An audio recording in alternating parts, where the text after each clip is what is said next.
Before working on your Aventon Ramblas, remove the battery to prevent any electrical charge from running through the bike. Use your key to unlock the battery and remove it.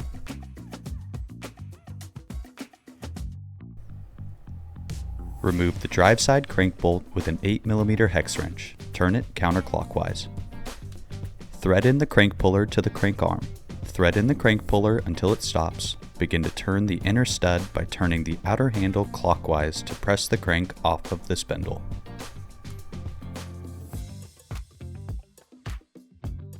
Next, release the tension on the derailleur to remove the chain. Use the Park Tool LRT-2 on the chainring's center lock ring. Hold the chainring in place and rotate the lock ring clockwise to loosen. The lock ring is reverse threaded. Once the lock ring is off, the chainring can be removed. Move to the non-drive side and remove the non-drive side crank bolt by turning it clockwise with an 8mm hex key. The non-drive side crank bolt is reverse threaded. To remove the crank arm, repeat the same crank removal steps used for the drive side. Use a Torx T10 wrench to remove the 2 bolts on the motor side cover. Remove the side cover. Use a 2.5mm hex wrench to remove the 4 bolts of the lower motor cover, then remove the lower cover.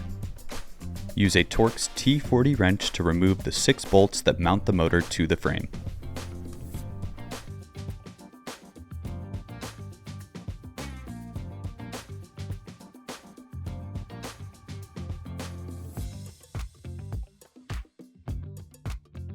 Carefully lift the motor from the frame to access the cable connections. Disconnect the main terminal plug by pinching the buckle to release the plug. Then, disconnect the remaining 3 round plugs by gripping the cable end and pulling straight down.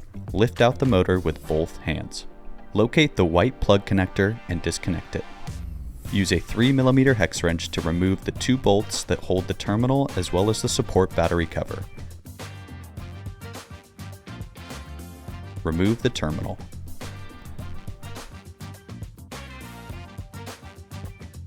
Swap the terminal. Reinstall the battery terminal into the down tube of the frame using a 3mm hex wrench to install the 2 terminal mounting bolts. Follow up by torquing the terminal bolts to 3 to 5 Nm. Reconnect the white terminal plug. Next, install the Aventon A100 mid-drive motor. Reconnect the corresponding cables.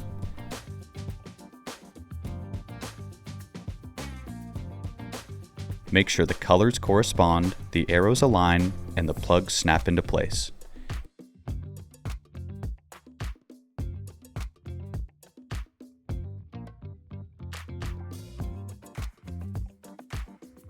Carefully guide the motor back into the opening in the frame, ensuring no cables are crushed or pinched. Reinstall the 6 motor mounting bolts with a Torx T40 wrench.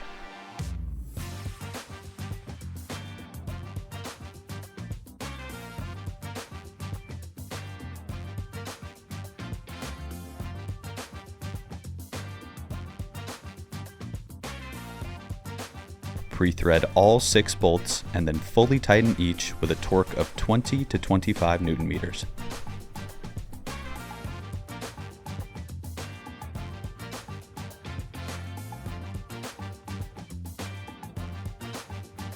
Install the lower motor cover. Use a 2.5mm hexagonal wrench to install the 4 bolts for the lower cover. Torque to 1.5 to 2 Nm. Install the side motor cover by using a Torx T10 wrench to reinstall the 2 cover bolts. Torque to 0.8 to 1 Nm. Next, reinstall the left crank arm. Find your non-drive side crank bolt marked with an L. The bolt is reverse threaded. Tighten by turning the bolt counterclockwise to a torque of 40 Nm.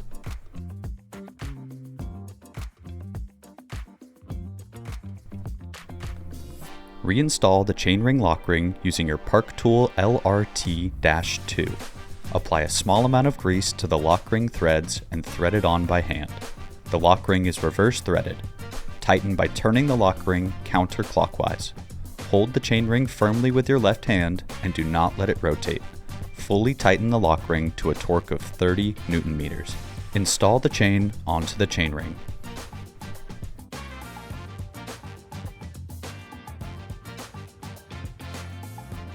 Reinstall the right crank arm with the remaining crank bolt marked with an R.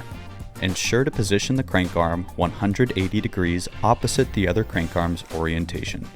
Reinstall the crank bolt, standard thread, and tighten it to a torque of 40 Newton meters. Test to ensure the drivetrain is working properly. Reinstall the battery. Insert the battery cover and lock it into place. Power the bike on to confirm all electrical components are functioning.